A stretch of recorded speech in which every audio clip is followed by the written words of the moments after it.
crabs are only $1.49 a pound. And Poland Spring 12 packs of water, buy one, get two for free. You can see all of their weekly sale items online at caroluzzi's.com. Family owned and operated since 1949. Caroluzzi's Markets. Tax time is new car time at Danbury Kia. But unlike the others, Danbury Kia says keep your refund where it belongs. In your pocket. You can use your trade as your down payment. And listen to this. If you get here in the next 72 hours, Danbury will add a $4,000 trade-up bonus. That's an additional $4,000 over the value of your car. Any car, in any condition. It's our best tax time offer ever. And it's so simple. If your trade's worth $2,000, you get $6,000. If it's worth $6,000, you get $2,000. We don't care. Just grab your title or payment book and get a $4,000 trade-up bonus today. Danbury Kia, Federal Road, and DanburyKia.com. Offers can't be combined. Must finance through KMF. Excludes all factory rebates to dealer. Must take delivery by 2/29/20.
Say to Senator Graham, we have to be very careful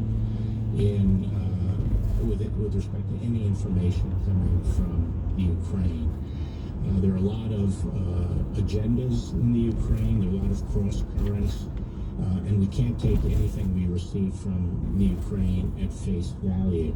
Eva, the Attorney General seems to be skeptical of Ukraine there, but not necessarily skeptical of Rudy Giuliani. Right, he's playing this both ways. I would say the significance of this can't be overlooked. We just had a whole impeachment about this issue, and essentially the Attorney General is saying yes, Giuliani to Ukraine to look into this.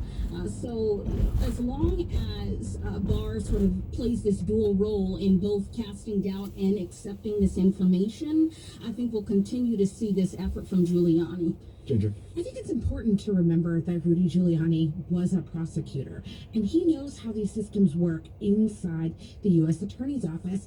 And there's a basic legal concept here that you sort of said earlier, Eva, I believe, about Rand Paul's argument, which is fruit of the poisonous tree. Mm-hmm. If they get evidence, that's what they're trying to make, that the whole Mueller investigation was corrupt and wrong, that it's any prosecution that came from it came from the fruit of the poisonous tree, and that it's all should be tossed out. Doesn't matter that a judge and a jury found him guilty. The whole source was wrong.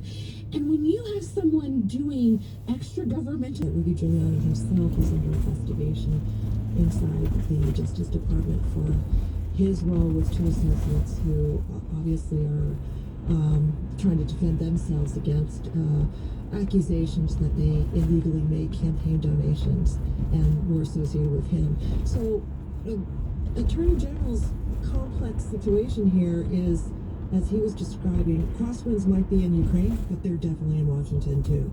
He's dealing with a Senate chairman who want to investigate the Bidens, and he's talking to them about what they want to do. He's got a special, separate U.S. attorney who's investigating the origins of the Russia probe, which is a very unusual thing to do. Well, the fruit of the poisonous tree theory may be trying to tarnish the entire notion of the Mueller investigation. I would just remind people that completely outside of Russia or collusion or accepting information from Russia, the Mueller investigation also found 10 instances where the president moved and endeavored this week that America is not ready to elect a gay man as president. Okay, how's this going? A 37-year-old gay guy kissing his husband on stage next to Mr. Man Donald Trump. What's going to happen there? And they got to be looking at that, and they've got to be saying that despite all the great progress, and despite all the great wokeness, and despite all the great ground that's been covered, America's still not ready to elect a gay guy kissing his husband on the debate stage president.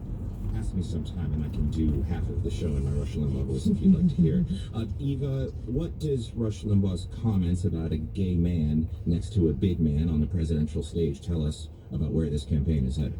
Well, that there is, I guess, he has an audience for it.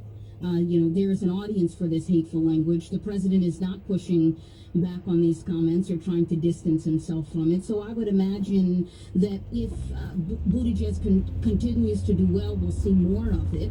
But I don't necessarily think that's indicative of, well, I know it's not indicative of what most Democratic voters believe. They're looking at the number one thing that Democrats are looking for in this primary is who can beat Donald Trump. And if his moderate style, Buttigieg can somehow overcome Trump, that's something that they're attracted to, they're more worried about that than who he decides to share his life with. Well, Pete Buttigieg and Amy Klobuchar, we should say, both did very well in New Hampshire. The rest of this race is not New Hampshire. Pete Buttigieg and Amy Klobuchar both poll in single digits with African-American voters. This race heads to South Carolina, and before that to Nevada, where Latino voters in large numbers have their first say. Joe Biden performed pretty poorly in Iowa and New Hampshire, and he's banking on black voters in South Carolina to breathe some life into his campaign. Here's some of what Biden said at a rally in South Carolina on Tuesday night. Mentioned Barack Obama's name when he arrived in South Carolina. I don't think he was there for 10 minutes, and he had mentioned him at least a dozen times. Graphs of what he was talking to Columbia, South Carolinians about. And he does have a record, Joe Biden does have a record, of course, of policies and outreach to minority communities.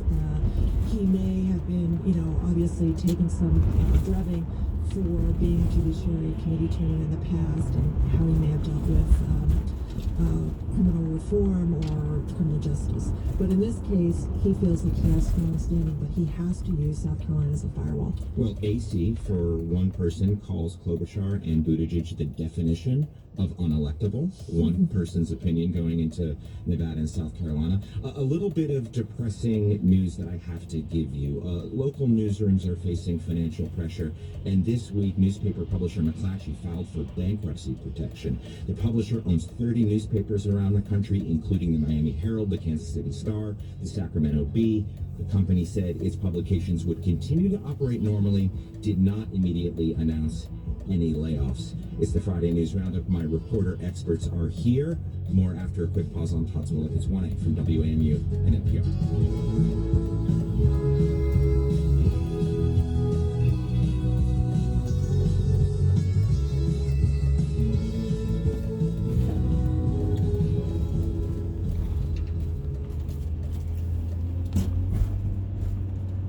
China under pressure for its handling of coronavirus and for stealing the personal information of tens of millions of Americans. This was one of the largest data breaches in history.